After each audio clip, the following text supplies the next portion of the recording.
Salut, salut, bonsoir, bonsoir, bonjour. C'est Congo News 24. Nous sommes encore aujourd'hui pour vous présenter cette émission sur notre beau pays, la RDC. Comme d'habitude, toujours avant de commencer, nous disons merci à Dieu. Nous disons merci à nos chers abonnés et téléspectateurs qui nous suivent partout dans le monde et en RDC. À l'ordre du jour, chers téléspectateurs, le représentant de l'Union européenne, Jean-Marc Châtaignier, vient de confirmer les sanctions et les procédures pour les autorités congolaises. Bandeko a Woutiko confirmé était Batouana Kolanda bango na justice congolaise. Bokolanda interview bandeko. Interview ya représentant ya Union européenne alobi ke Batouana 12 oyo batikali bazo bongisa bazo travailler na la justice congolaise po Batouana bako sambisa bango na ba crime oyo basalaki et puis bako sambisa bango na RDC. Bon ba suite wana oye kolanda bango moko bakoye masolo onde kokende. Alors toko discuter en émission na biso bandiko. Boye bisa bandiko émission eza somo bandi. Et puis toko loba pour arriver à président na Libreville. Et puis toko loba lisusu pour na Moïse Katumbi pour na parti na discours à Moïse Katumbi toko analyser discours na ye pe toko solo na émission oyo. Alors bandeko émission oyo eza ya koyinda parce que toko tiela bino interview ya représentant de l'Union européenne Jean-Marc Châtaignier. Alors commençons avec le premier point, l'arrivée de son excellence Félix Tshisekedi à Libreville. Alors commençons avec le premier point, le président de la République est arrivé à Libreville. Bandeko présent azalaki attendu na Libreville et pas wapi bandeko akendaki pour la conférence oyo i sommet des chefs d'État et de gouvernement.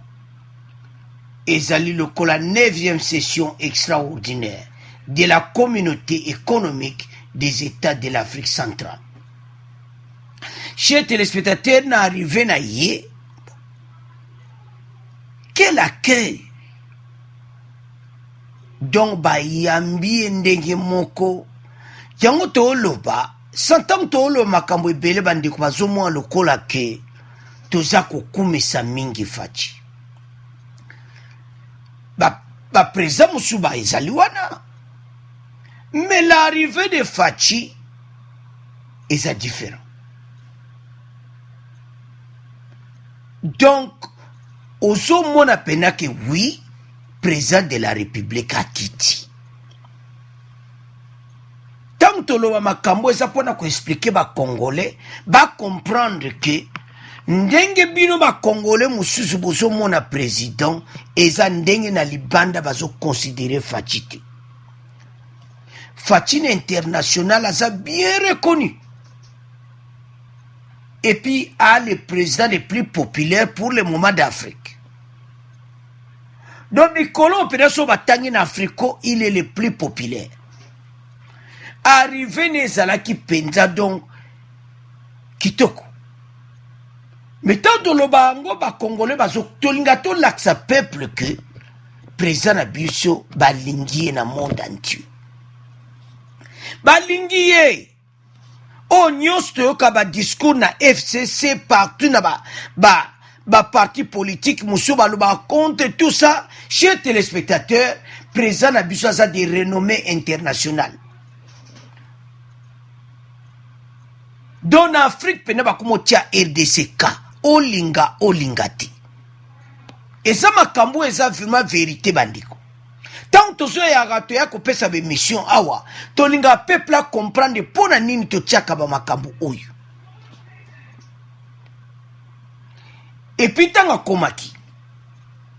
okomona ke diaspora congolaise baza présent mpe bazoloba tolingi tomona yo me baprésent na mosusu wana okomona badiaspora na bango bakoya wana te baza kudu diaspora kudu bana kolera baprésident wana do baprésident na mosusu eza kaka ndenge biso za kovivre na la Kabylie. Topesa exemple la Kabylie ke Libreville bakongolais Libreville baya komona Kabylie te toloba te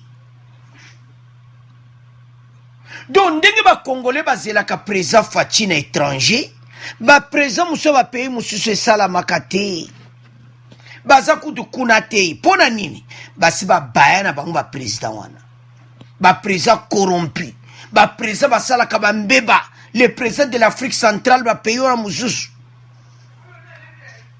na Afrique centrale wana soki otali baprésident wana nyonso à part Lorenzo oto wana basi bawumela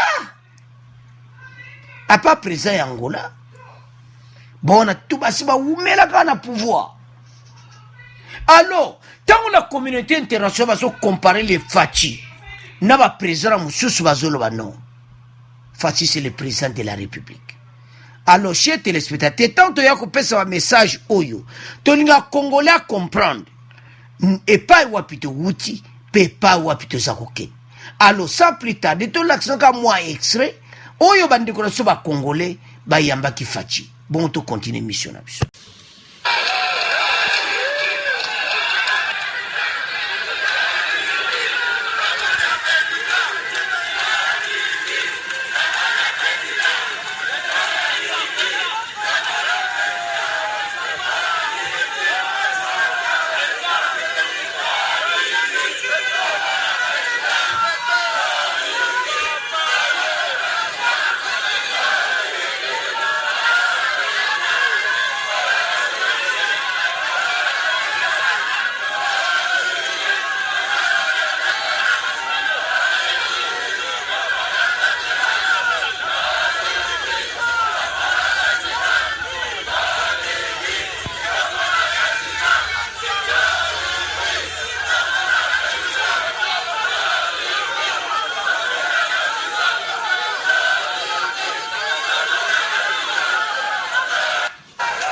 Alors, l'arrivée na bandeko na lingi na mona président baza koyemba wana bandeko wana ba peuple congolais. Quelle joie pour mona combien ba congolais balingaka président na bango.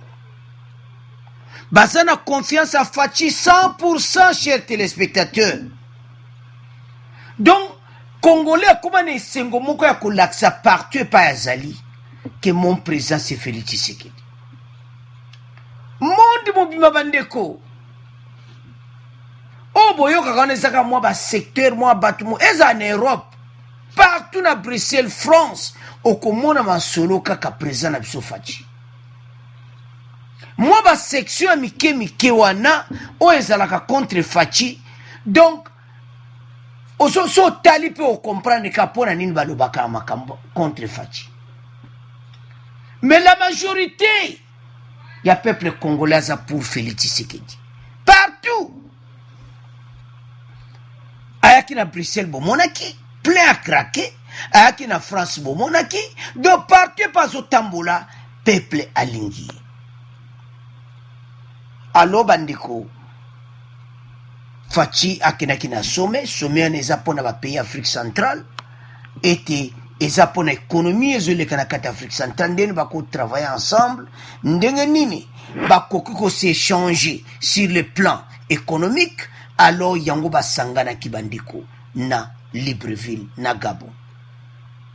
Alors et l'autre ntoloba awani ete na ba pays wana nyonso la RDC eza pays oyo eza les plus riches mais richesse wana tozana ezali nango mais so batie na bendis biso tokobima les plus pauvres.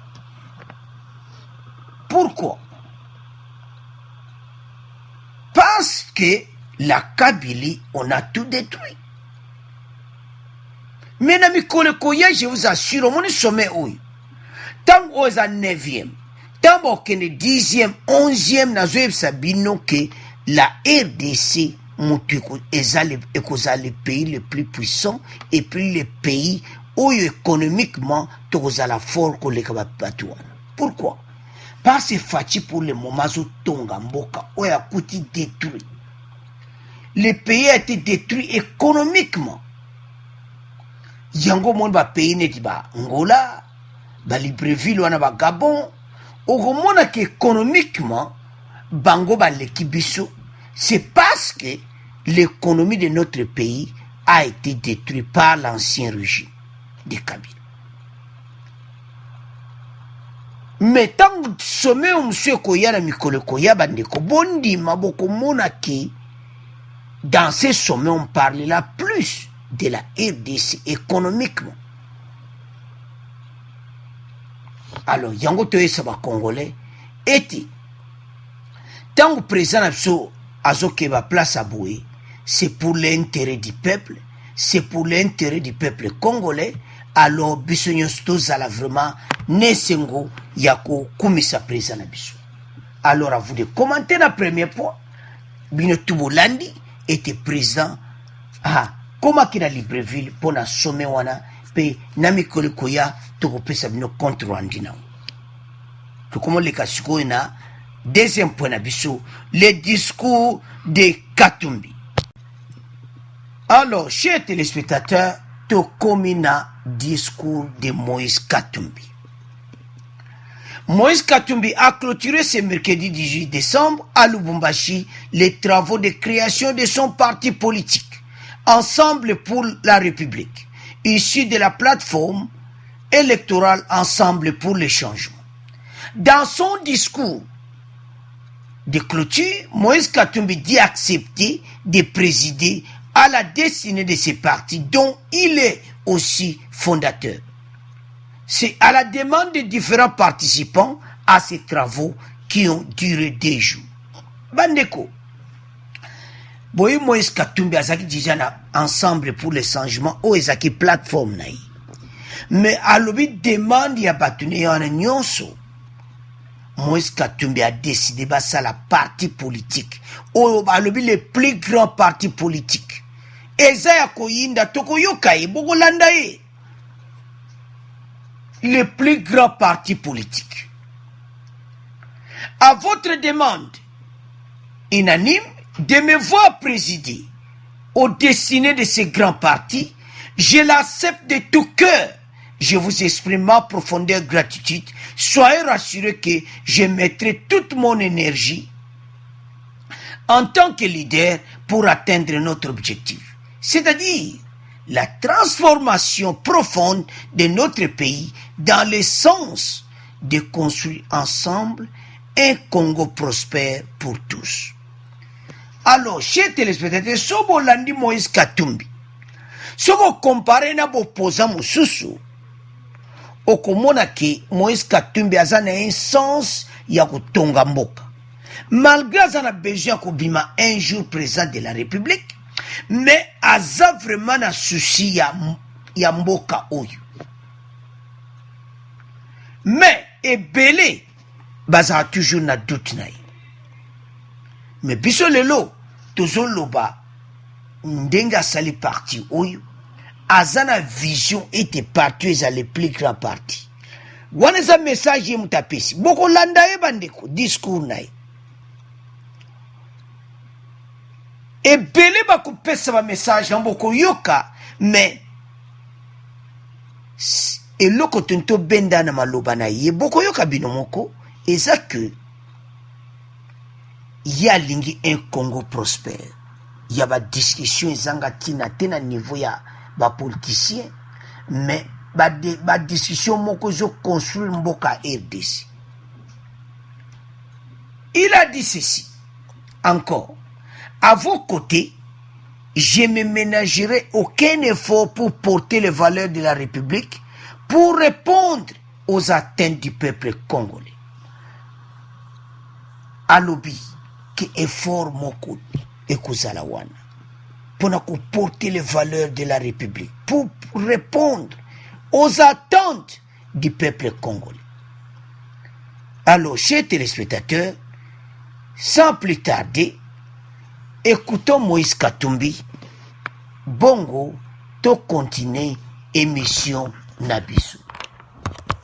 Arrivé à une étape cruciale de la mise en œuvre du grand projet que nous caressons depuis plusieurs années. Tokomi sikoyo na ntango tozalaki kozela mingi banso tango ya kokela lingomba lilene likolo na nini tozwi mokano ya kosangana po toyebi ete mpona kotonga Kongo moto moko te akoki kozala monene ye moko yango tosangani mpona kotia makasi na biso esika moko elobi Moïse Katumbi na bokutani boye bozali kosalama na lofoi na Lubumbashi. Katumbi apameli pe bibuko bomana oizali kosalama na Beni pe asengi na bana mboka kopesa maboko na mampinga ekolo Congo démocratique.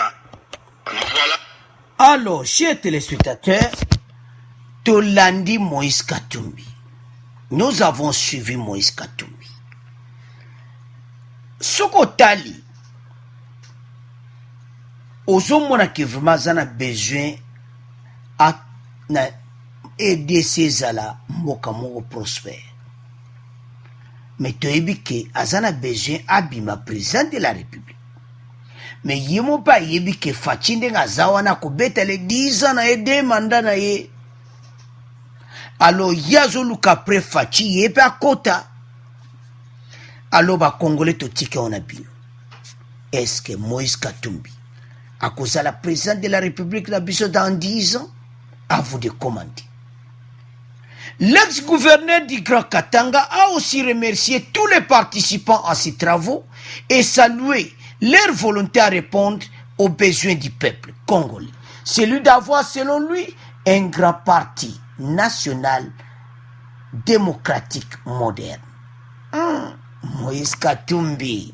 Hey, Makambwezawa. Un parti démocratique moderne. Wana zali banga, wana keka na lamuka. Wana mwae bisoku tolo bezati. Donc awa peneza ya kuinda. Donc ma banga penezo kenda direct à lamuka. Un grand parti démocratique et moderne. Suivez, chers téléspectateurs. Après des journées d'intense labeur, nos travaux touchent à leur fin. Je tiens tout d'abord à vous remercier pour l'ardeur que vous avez mise à la tâche. Le résultat que vous avez obtenu est à la hauteur de nos espoirs. En démarrant ces assises, j'avais soumis à votre appréciation un texte marqué. Je vous avais demandé d'aller à l'essentiel, de ne pas vous perdre dans les détails. L'esprit de compromis qui a prévalu tout au long de nos travaux témoigne de notre volonté commune d'aller de l'avant et répondre à la volonté de nos millions de compatriotes d'avoir un grand parti national démocratique et moderne. Bandeko, maloba oyo soki sikoyo to compare na boy te to ko compare ti so to landi maloba ya Katumbi to landi ya Fayulu na Muzito menako mona ke maloba ya Katumbi c'est un peu bien malgré yé pas à la possage à la présidente de la République to ebina biso mais Fayulu il fallait zana maloba ya boy pour attirer tous les Congolais. Mais yo malobano ezaka pona bien pona esi boba tikalo yo malobano donc ezapenda ko tia peuple pena nesikati. Alors chers téléspectateurs, toni ko loba su mingi te pona lamuka to loba je makamba tipoi to loba makamba tipoi wana to lobela ki ngolobi ekosa ma sute na RDC. Alors Moïse Katumbi à l'Axi Bango, voilà parti politique moderne. Bandeko, tant Moïse Katumbi a zoloba, ce que na zo yoka, na zo monake, toboyi te origine de bonso balobaka tout ça o tozoloba mpona Katumbi maloba tout mais soki otali l'homme de Katumbi aza na posa ete soki Faci alongwe ya remplace azobeta match na ye azoconvaincre peuple azosala propagande na ye donc aza penda wana lui Faci yo soki olongwe nga na koremplace. Donc 10 ans Faci po eza sur wana kutu pas de discussion. Donc après 10 ans Katumbi azo préparé dia terrain alors bandeko avu de commenter totika ona bino po da ebeki boko loba pour la Katumbi. Alors il y a un besoin à lui parti moderne et puis ils ont le plus grand parti politique G7 wana bomoni Lumbi ba pesi parole Lumbi a dit posa osaka nangote na kati ya parti wana. Alors Lumbi dans dit position wana amoni ke bakama kitoko ezawa bakamitatu yeka na poste na ye wana. Alors bandeko avu de commenter tomoni bango tuwana ba Francis Kalombodo tomoni pene kibine muvimba. Alors avu de commenter. Donc ezaya kuyinda awa Katumbi awuti kuyindisa. Alors toke siko na point na biso ya suka bandeko point yo eza benda bika ya représentant de l'Union européenne à RDC toyoka oyo ya lobby pona RDC. Alors chers téléspectateurs to komi na point ya interview oyo ambassadeur de l'Union européenne en RDC Jean-Marc Chatinier à Salaki. Ezalaki na Kinshasa bandeko. Interview wana ezalaki matata. Ezalaki matata bokolanda ye bandeko. Bokolanda interview wana ezaki lelo. Alors Jean-Marc Chatinier a yindisi. A yindisi mais a expliqué bien baka oyo ya ba sanction wana. Dans une interview, l'ambassadeur de l'Union européenne en RDC, Jean-Marc Chatinier, explique que son organisation maintient encore ses sanctions contre 12 personnalités congolaises. Jusqu'à ce qu'il y ait des procédures judiciaires qui soient entamées en République démocratique du Congo pour juger ces personnes. Alobi, bandeko bolanda, dossier di masolo déjà za ko avancer. Ki ba juge ya cour suprême, ba ya cour na biso, je m'excuse, o ya o ba juge ya ba magistrat na biso. Déjà na tribunal kuna déjà ba sana procureur déjà za na dossier. Donc procureur za na dossier, alors procureur azo soula na Union européenne na ba américain. Masolo wana eza que mpona batu wana o 12 batikali il faut baleka na jugement. Bandeko tango balobi yango bako juger bango na RDC. Do batu 12 wana bazo luka bango par tous les moyens. Alors pour le moment ba dossier c'est pas procureur. Bandeko bolanda pe interview. L'Union européenne continue par ailleurs à accompagner la RDC dans la reconstruction de l'état de droit, dans la restauration de l'autorité de l'État. Batuni est première question. L'Union européenne vient de lever les sanctions pour des personnalités congolaises. Alors, qu'est-ce qu'elle a milité pour la levée de ces sanctions? Bolanda. D'abord, je vous répondrai que c'est un fait d'actualité parmi d'autres. Il y en a d'autres qui sont infiniment plus tragiques. Mais semble-t-il dans ces pays, par exemple, les tueries qui sont commises contre les civils encore et encore à lui sous même na Béni. C'est un fait d'actualité parmi d'autres. Je ne vais pas les minimiser. C'est peut-être pas plus important. Deuxièmement, je voudrais vous dire que ce ne sont pas forcément des sanctions, c'est en aucun cas des sanctions contre la République démocratique du Congo, Abiesa contre PIT, ce sont des mesures individuelles restrictives qui ont été appliquées contre un certain nombre d'individus. Lokola Benoît Luemba, Moutonde, donc Batouana Tunde Basala Makambo Ebele, Luemba eza pona ba élection. Boko yoka na interview bandeko. Boko yoka ndenga lobby. A lobby lisusu.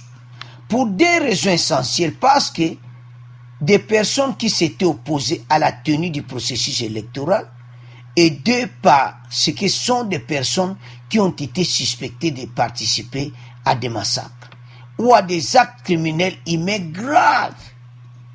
À lui batouan il faut pas les canaux jugement. Bilia ki bino bikoki. Tant que lo bawa que bako les canaux jugement. Bozo mona kaka fati avani kimia maksolo déjà ndo ande tambola nango déjà. Yali ne kokota makambo wana ti.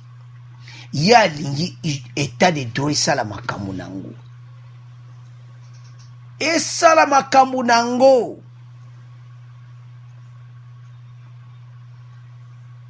Aujourd'hui, si aujourd'hui nous les levons pour les deux personnes, c'est ce que deux personnes nous avons considéré qu'elles ne s'opposait plus de fait au processus électoral, puisque celui a réussi à aboutir à une transition pacifique. Alors, deux personnes wana, bango ba yo mona ki ba danger na mozana élection, mais bango ba tira oboma batuti.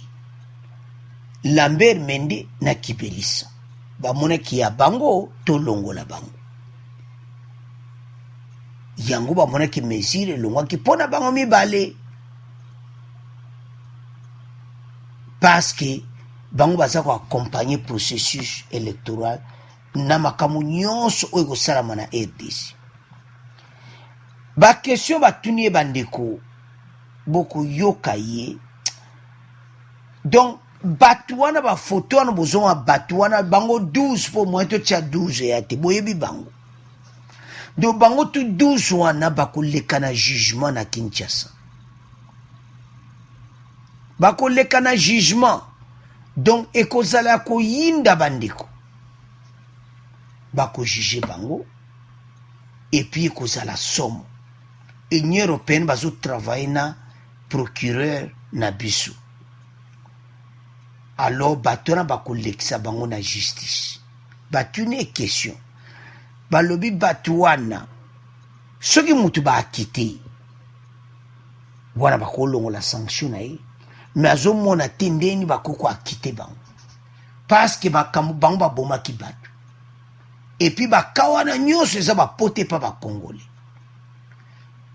kaka na point wana tokoloba ke bakongole ebele ya une partie mosusu balingi basoutenir Faci mais bazotala bapoto baza nango pona batu wana ti lelo basamisi bango te.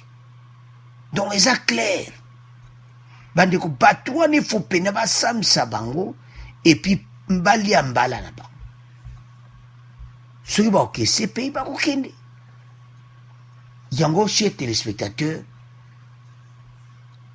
batu wana basali mbeba ebele batiki bapota na mitema ba congolais beli. Alors sans plus tarder, suivons l'interview, bon to continuer mission na biso. Chantegné, bonjour. Bonjour. Commençons d'abord par un fait d'actualité. L'Union européenne vient de lever les sanctions pour deux autorités congolaises. Alors, qu'est-ce qui a milité à la levée de ces sanctions? D'abord, je vous répondrai que c'est un fait d'actualité parmi d'autres. Et il y en a d'autres qui sont infiniment plus tragiques, me semble-t-il, dans ce pays. Par exemple, les tueries qui sont commises contre les populations civiles encore et encore à Béni. C'est un fait d'actualité parmi d'autres. Je ne veux pas le minimiser, mais c'est peut-être pas le plus important. Deuxièmement, je voudrais vous dire que ce n'est pas forcément des sanctions. C'est en aucun cas des sanctions contre le Congo, contre la République démocratique du Congo. Ce sont des mesures individuelles restrictives qui ont été appliquées contre un certain nombre d'individus. Mais ce sont des dirigeants congolais pour deux raisons essentielles. Parce que ce sont des personnes qui s'étaient opposées à la tenue du processus électoral. Et deux, parce que ce sont des personnes qui ont été suspectées de participer à des massacres ou à des actes, des crimes humains graves. Et donc, ces deux raisons ont motivé ces mesures individuelles restrictives contre ces 14 personnes. Aujourd'hui, si nous les levons pour deux personnes, c'est que ces deux personnes, nous avons considéré qu'elles ne s'opposaient plus de fait au processus électoral, puisque celui-ci a réussi, a abouti à une transition pacifique. C'est dans ce cadre que ces mesures individuelles restrictives ont été levées contre deux personnes. Donc c'est un signal très positif que nous adressons pour dire que nous continuons à accompagner le processus démocratique, inclusif en République démocratique du Congo. Les changements intervenus dans le pays et donc au niveau du régime en RDC, l'Union européenne continue alors malgré ça à maintenir les sanctions. Il y a quand même une évolution, non? Je voudrais quand même d'abord répéter. Ce ne sont pas des sanctions mais des mesures individuelles restrictives. Car sur le plan diplomatique, on a parlé des sanctions mesures individuelles restrictives. La décision, soyons toujours très précis dans nos termes, c'est le terme employé par le Conseil européen. Ce sont des mesures individuelles restrictives, ce ne sont en aucun cas des sanctions contre le peuple congolais, contre le Congo. C'est des procédures qui ont visé un nombre très limité de personnes. Pourquoi, monsieur l'ambassadeur, vous continuez à maintenir ces sanctions contre les 12 autres personnalités? Pourquoi vous semblez les minimiser quand même? Nous continuons à maintenir ces mesures individuelles restrictives contre ces personnes parce qu'elles sont suspectées d'abord d'avoir participé ou d'avoir orchestré ou d'avoir été en lien avec des crimes graves contre l'humanité. Et donc nous souhaitons qu'il y ait des procédures judiciaires qui soient entamées contre eux en République démocratique du Congo, qu'elles puissent ou non d'ailleurs établir leur innocence, mais nous souhaitons vraiment qu'il y ait un cadre judiciaire qui soit mis en place. Et donc tant que ce cadre judiciaire n'aura pas été mis en place, nous ne serons pas en mesure pour l'instant de lever ces mesures individuelles restrictives. Cela veut dire que si la justice congolaise parvient à se prononcer en faveur de ces personnes-là, vous levez carrément les mesures. Se prononcer en faveur, je ne sais pas, mais qu'il y ait des procédures judiciaires qui soient en place, oui, nous prendrons bien sûr en considération. Autre chose, l'Est de la RDC connaît une crise très grave marquée par l'insécurité, par l'épidémie de Ebola. Nous savons aussi que l'Union européenne a accordé 50 millions d'euros à titre d'appui à la lutte contre Ebola et la malnutrition notamment. Mais quelle est votre contribution, monsieur l'ambassadeur, à une étape le rétablissement de la sécurité dont dépend la bonne marche de vos opérations en RDC? Alors ce que je souhaite vraiment d'abord préciser, c'est que ces 50 millions d'euros supplémentaires, dans le cadre de la lutte contre Ebola, de la lutte contre la malnutrition, ce sont des fonds additionnels au Fonds européen de développement. Donc on a 620 millions d'euros sur la période 2014-2020, c'est 50 millions d'euros supplémentaires qui viennent en soutien au système de santé. Et c'est aussi dans ce cadre-là que nous avons décidé de mettre en place ce 10 millions d'euros sur la lutte contre la malnutrition, qui est un facteur très grave en RDC. Moi qui me scandalise profondément, c'est que dans ce pays qui a toutes les ressources pour nourrir sa population, peut-être pour nourrir l'Afrique et peut-être pour nourrir le monde, il y a des gens qui souffrent d'insécurité alimentaire. Je n'oublie évidemment pas votre question sur la sécurité. L'Union européenne, dans le cadre des décisions justement qui viennent d'être prises sur les mesures individuelles restrictives, a aussi annoncé le cadre de ce réengagement sur l'état de droit en RDC. Nous venons aussi de décider de mettre en place un nouveau programme d'appui au ministère de la Justice, de l'état de droit. Nous allons étudier et travailler sur ce que nous pouvons faire dans le cadre de l'appui à la police. Nous sommes en train de regarder des conditions d'appui au système sécuritaire et au système des forces armées de la République démocratique du Congo. Donc nous souhaitons véritablement accompagner nos partenaires congolais dans la reconstruction de l'état de droit, dans la réinstallation de l'état qui est souhaité par le président Tshisekedi dans l'est du Congo. Oui, moi je voudrais que vous soyez beaucoup plus concret, monsieur l'ambassadeur. À combien est-ce qu'on peut chiffrer pour l'instant votre appui à la sécurisation de l'est de la République démocratique du Congo? Alors, je ne peux pas le chiffrer comme ça instantanément. Je peux vous donner l'enveloppe que je vous ai dit tout à l'heure de 670 millions d'euros, dont les 50 millions d'euros particulièrement sur le secteur de la santé et la lutte contre la malnutrition dans l'Est. Mais tous nos programmes, que ce soit nos programmes d'environnement, nos programmes d'infrastructure, nos programmes de gouvernance, sont concentrés en grande partie sur l'Est du Congo, mais pas exclusivement, parce que, tiens à répéter, des projets très concrets, notamment à Goma, de réhabilitation d'infrastructures. Nous appuyons véritablement la police, la justice. Nous travaillons avec la MONUSCO pour voir comment nous pouvons participer aussi aux logiques de DDR, désarmement, démobilisation, réinsertion des anciens combattants. Nous allons voir les secteurs sur lesquels nous allons continuer à intervenir. Je pense le rétablissement de l'État, la justice, la police, la consolidation de l'appareil de sécurité. Bien sûr, les questions d'environnement sur lesquelles nous avons des grosses actions sur des parcs nationaux. Je pense au parc national de la Virunga. Et là, nous avons une action, je pense, très concrète, participe aussi à la sécurité et à la stabilisation de la région du Kivu. Nous participons à la construction de centrales hydroélectriques et ça permet d'abord de créer de l'emploi pour la construction et ensuite cette électricité va desservir la ville de Goma et ensuite ça va permettre à un certain nombre de personnes d'accéder au développement. Jean-Marc Châtaignier, je vous... Alors, chers téléspectateurs, tu l'as dit interview, tu yoki biso nyonso na yebite so commentaire liso mingi kozala. Alobi ambassadeur alobi clair. Asa vraiment clair sur les individus. Nous continuons à maintenir ces mesures individuelles restrictives contre ces personnes parce qu'elles sont suspectées d'abord d'avoir participé ou d'avoir orchestré ou d'avoir été en lien avec des crimes graves contre l'humanité.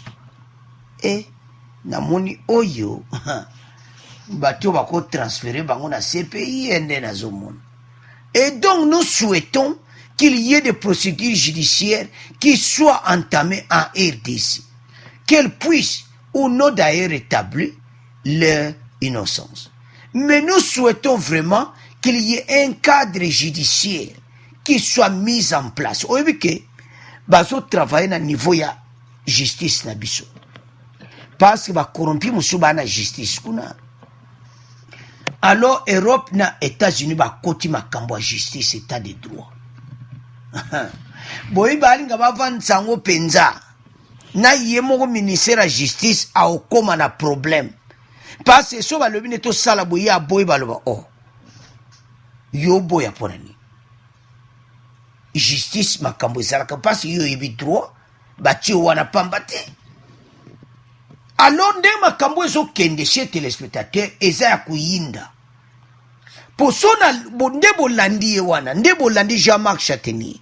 Donc ezo laksa ke masolo moko ezo kende en coulisses na ba procureur na biso na niveau justice.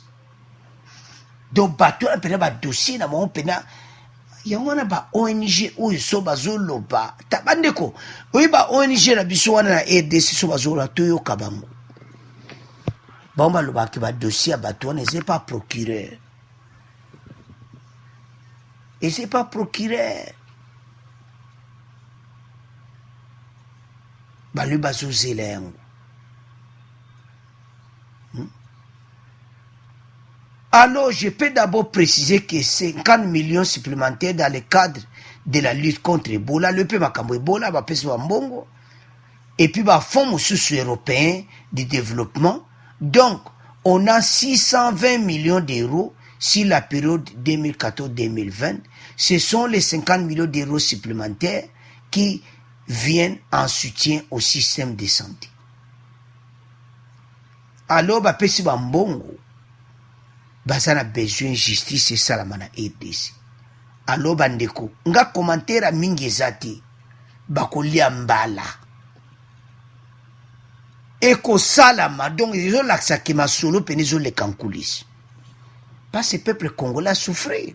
Na la bandeko ebele so talibango baza contre Fachi point basana ba pota batu oyo.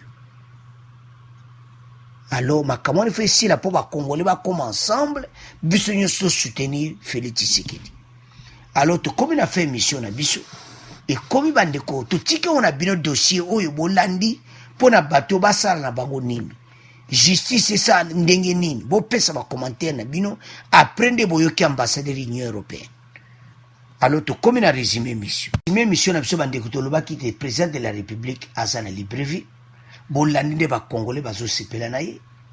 Et puis deuxième point, tolobi a Katumbi a sali parti politique na ye. Et puis troisième point, tolandi biso nyonso wana ndenge Union européenne balobi pona batu wana. Alors bandeko, pona point Katumbi bolandi boyebi ke aza toujours na projet alinga comme président de la République. Alors, le parti politique est le plus grand parti na RDC. Alors, tout ce qu'on a bino, bon abonner massivement. Au revoir, à la prochaine.